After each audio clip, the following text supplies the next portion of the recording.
Miller, if you could kind of talk about the team's struggles in the third quarter. It seemed like after a little bit of up and down playing the first half, get to halftime, tie ball game. What was going on? It seemed like you guys kind of got into a rut offensively to start the third. Yeah, I agree. Thought we played well in the first half. I thought, self-inflicted wounds, some penalties maybe hurt us a little bit. I felt like, kind of everything we were doing was working. They obviously made some adjustments coming out of halftime and had a good plan coming out, and we kind of got in a rut. Didn't feel like we were in very good rhythm. I don't think I can point to one thing specifically without watching it, but obviously didn't come out in the third quarter the way that we expected and the way that we needed to win the game. Miller, could you talk a little bit about what you felt, what you saw on the pick six? I'm not 100% sure what the rule is. It looked like your wrist was on the ground, but. Yeah, I was just trying not to take a negative play. I was trying not to take a sack. And that's not a situation where, 5 yards hurts you that much. So I just gotta eat it. As for the rule, I'm not gonna speculate.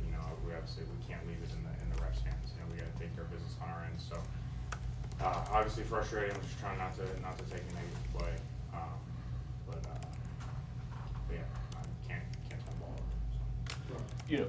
It was going well in the second half there, but what kind of led to that? What was going wrong up until that moment for you guys? Up until you started playing well in the third and fourth quarter. Yeah, like I said, I just think we were out of rhythm.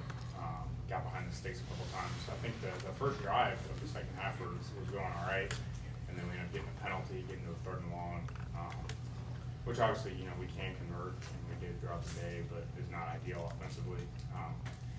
And just kind of got in a rut. I'm gonna have to watch it. Sorry, I can't point to anything specific right now, but obviously got to play. You can't fall asleep offensively for a quarter and expect to beat a good team. Still. Miller, how difficult does it make things when the running game can't get going? And obviously you don't have your two healthy backs back there, but just how difficult does that make the entire game plan? Yeah, obviously you want to always present a balanced attack, but I think we have the players and the talent to beat people in different ways, and you're not gonna be at 100% each and every week. So that's on us to find different ways to win. If we got to be pass heavy, then that's what we got to do. So those guys are great players. I know they're going to continue to contribute for us in a big way, and we gotta find better ways to hold it down in their absence. All right, we'll do two more. Rashawn, Preston. Miller, last game versus Pitt, you guys had, came back from double digits, did double digits twice. Today, down 24-14 going into the fourth quarter, come back, get it tied, go to overtime. What is the mentality for the offense? How do you guys feel? Because you've shown the ability to come back, ultimately got the loss today. Does that encourage you that you can come back, or is it about cleaning up the things or the reasons that you got behind?